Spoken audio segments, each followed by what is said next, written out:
Hello students, welcome back. Okay students, आज हम पढ़ेंगे natural vegetation and wild life के बारे में।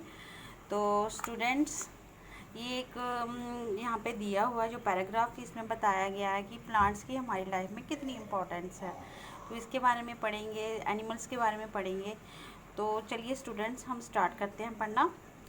अब यहाँ से मैं समझाऊंगी आपको, ये थोड़ा क्लियर भी हो जाएगा। अब कुछ यहाँ पे बताते हैं कि कुछ स्कूल है वो एग्जीबिशन के लिए जाते हैं। एग्जीबिशन किसका लगा हुआ? हैंडीक्राफ्ट। हैंडीक्राफ्ट क्या चीज़ होती है? जो हाथ से बनाई हुई चीज़ें होती हैं। तो वहाँ पे बहुत सारी चीज़ें ऐसी लगी होती हैं। तो जहाँ मोना एक बैग उठाती है वहाँ से और खुश होती है, वो कहती है कितना सुंदर बैग है, this is beautiful handy bag. हाँ, yes, it is made from jute. उसकी मैडम जो बोलती है ये किससे बनाया हुआ है? जूट से बना हुआ है। और टीचर कहती है do you see those baskets lamp shades and chairs. हाँ, आपने कभी वो देखी है जो बास्केट से बनी होती है, लैम्प बनी होती है, शेड्स बनी होती है और चेयर भी बनी होती है। Those are made of canes and bamboos. वो बैम्बूज से बनी होती हैं। तो in the eastern and northern eastern humid regions in India bamboos grows in plenty. कहती है कि जो नॉर्दर्न पार्ट है, जो ईस्टर्न पार्ट है, तो वहाँ पे बैम्बूज बहुत ज़्यादा, प्लेंटी मीन्स बहुत ज़्यादा तादाद में पाए जाते हैं। Jessie was excited to see silk scarf. Jessie बहुत खुश होती है सिल्क स्कार्फ को देख के और कहती है कितना ब्यूटीफुल स्कार्फ है। और टीचर वहाँ पे क्या एक्सप्लेन करती है, ये जो सिल्क है वो हमें कहाँ से मिलती है? सिल्क वॉर्म से मिलती है, जो सिल्क का कीड़ा होता है वहाँ से मिलती है। That are breed on mulberry trees. और ये जो मलबरी के पत्ते होते हैं वो भी खाते हैं। The children understand that plants provide us with many different products that we use in day to day life। अब स्टूडेंट्स हैं जो, उनको पता चलता है यहाँ पे एक चीज़, इस स्टूडेंट्स को यही पता चलता है जो प्लांट्स होते हैं वो हमारी लाइफ में कितने ज़रूरी हैं और कितने प्रोडक्ट हमें देते हैं। तो इनकी इम्पोर्टेंस भी स्टूडेंट्स को पता चल जाती है। अब देखिए, natural vegetation and wild life exist only in the narrow zone of contact between the lithosphere. अब देखिए, जो natural vegetation and wild life है उनमें नैरो जोन में कंटेक्ट है। किन के बीच में? लिथोस्फीयर का पढ़ा हुआ आपने 6th-7th में क्लास में, हाइड्रोस्फीयर एंड एटमोस्फीयर, उनको कंबाइन करके क्या बोलते हैं? बायोस्फीयर। हम इसको क्या बोलते हैं? Biosphere. Okay, in the biosphere living beings are interrelated. अब बायोस्फीयर में क्या होता है? जो लिविंग बींग्स होते हैं वो क्या होते हैं? एक दूसरे पे डिपेंड होते हैं, इंटरलेट होते हैं। किसके लिए? अपने सर्वाइवल के लिए। ठीक है। This life supporting system is known as the ecosystem. जो ये लाइफ सपोर्टिंग सिस्टम है इसे हम क्या बोलेंगे? इकोसिस्टम बोलेंगे। Vegetation and wild life are valuable sources. अब तो स्टूडेंट्स आपको पता चल गया होगा जो वेजिटेशन है एंड वाइल्ड लाइफ है वो कितना हमारे लिए ज़रूरी है, कितना वैल्यूएबल रिसोर्सेज है। Plants provide us with the timbers, give shelter to animals, produce oxygen we breathe. अब देखिए, वेजिटेशन जो wild life are valuable resources तो है ही। प्लांट क्या प्रोवाइड करते हैं? हमें टिम्बर प्रोवाइड करते हैं, गिव शेल्टर प्रोवाइड करते हैं, एंड ये ऑक्सीजन प्रोवाइड करते हैं जिससे हम सांस लेते हैं, हम प्रोटेक्ट करते हैं सॉइल को। अब आगे देखिए, so essential for growing crops.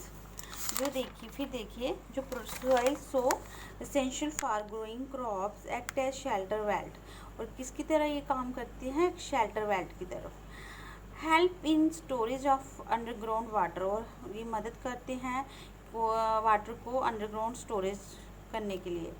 Give us fruits. अब हमें क्या देते हैं? ये फ्रूट्स देते हैं, नट्स देते हैं, लेटेक्स देते हैं, टर्पिटाइन ऑयल देते हैं, गम, मेडिसिनल प्लांट्स हो गए, and also the paper that you essential for your studies. और हमें क्या प्रोवाइड करते हैं? पेपर भी, जो आपकी स्टडीज़ के लिए बहुत ज़रूरी होते हैं। There are invaluable uses of plants and you can add some more. और इस नंबर ऑफ यूजेस है प्लांट्स का जो आपकी पढ़ भी सकते हो और समझ भी सकते हैं।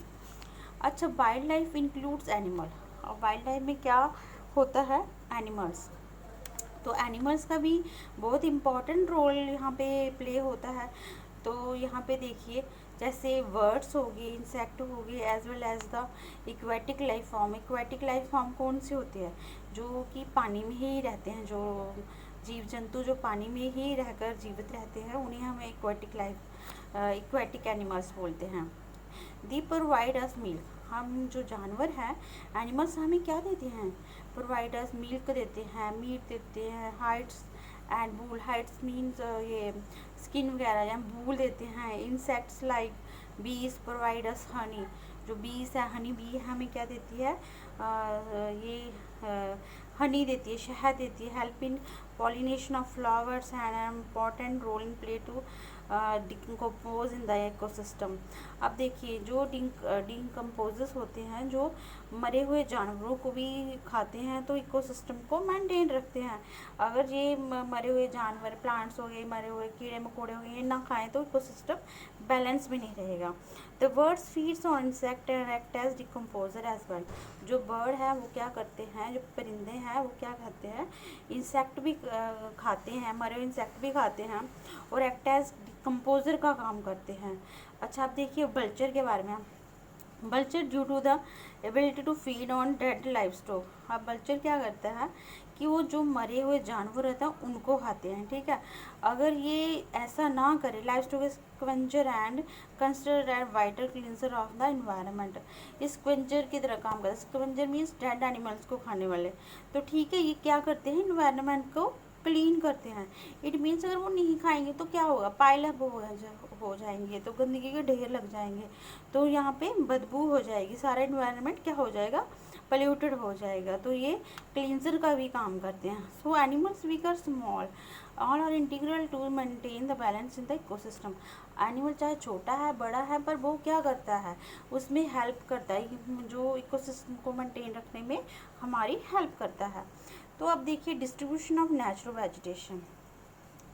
अब नेचुरल वेजिटेशन की बात करेंगे तो क्या, जो ग्रोथ ऑफ वेजिटेशन है depends primarily on the temperature and moisture, जो हमारी वेजिटेशन की ग्रोथ है वो किस पे डिपेंड करती है, मॉइस्चर पे और टेम्परेचर पे, ठीक है। The major vegetation types of the world is the group that, जो मेजर वेजिटेशन अगर देखें ग्रुप किस में आती है, फॉरेस्ट में, ग्रासलैंड, स्कर्ब्स एंड टंड्रा में आ गई।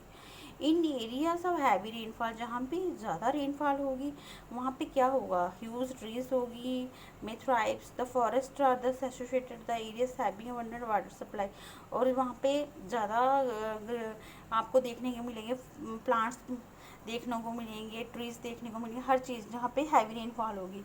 As the amount of moisture decrease, और जहाँ पे पानी की किल्लत होगी, दिक्कत होगी, जहाँ पानी कम होएगा तो वहाँ पे क्या होगा, size of trees and density reduce होगी, जो साइज है ट्रीज का वहाँ पे जो प्लांटेशन कम होगी, वेजिटेशन कम होगी। तो जहाँ पे अगर हम बात करें मॉडरेट रेनफॉल की तो वहाँ पे हमें शॉर्ट ट्रीज मिलेंगी, तो ग्रासी लैंड मिलेगी, तो जहाँ पे मॉडरेट रेनफॉल होगी। तो अगर हम बात करें ड्राई रीजन की तो वहाँ पे हमें क्या मिलेगा, थॉर्नी श्रब्स मिलेंगी, scrubs grow in the dry areas. तो यहाँ पे लो रेनफॉल होती है, बारिश कम होती है, तो यहाँ पे इस ऐसे प्लांट में डीप रूटेड होते हैं। और लीव्स विद थॉर्नी, उनकी इनकी जो लीव्स होती है कांटेदार होती हैं, एंड बैक्सी सरफेस होती है। Reduce loss of moisture through transpiration, बहुत सारा मॉइस्चर लॉस हो जाता है ट्रांसपिरेशन के जरिए। अगर टुंड्रा रीजन वेजिटेशन में बात करें तो ये कोल्ड पोलर रीजन में पाया जाता है, जैसे नॉर्दर्न हेमिस्फीयर में और साउदर्न हेमिस्फीयर में।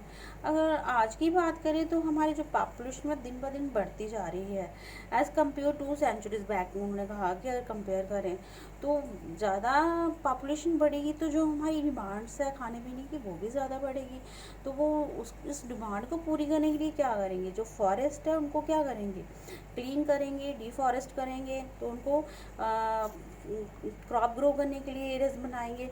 तो इट मीन्स ये कहीं ना कहीं हमारे लिए हार्मफुल है। तो इस चीज़ को ये जो फॉरेस्ट है वो क्या हो रहे हैं, वैनिशिंग हो रहे हैं, ख़त्म हो रहे हैं, ठीक है। तो इसी हमें क्या अर्जेंट नीड है ये कंजर्व करने के लिए, जो हमारे लिए फॉरेस्ट हैं, पेड़ पौधे हैं, प्लांट्स हैं, इनको बहुत ज़रूरत है कि ये हमारे लिए क्या है, वैल्यूएबल सोर्सेस हैं, तो ये हमें कंजर्व करना चाहिए। ओके स्टूडेंट्स, आज हम इतना ही पढ़ेंगे, बाकी इसको जो इसका पार्ट रह गया उसको हम कल कवर करेंगे। Okay student, thank you.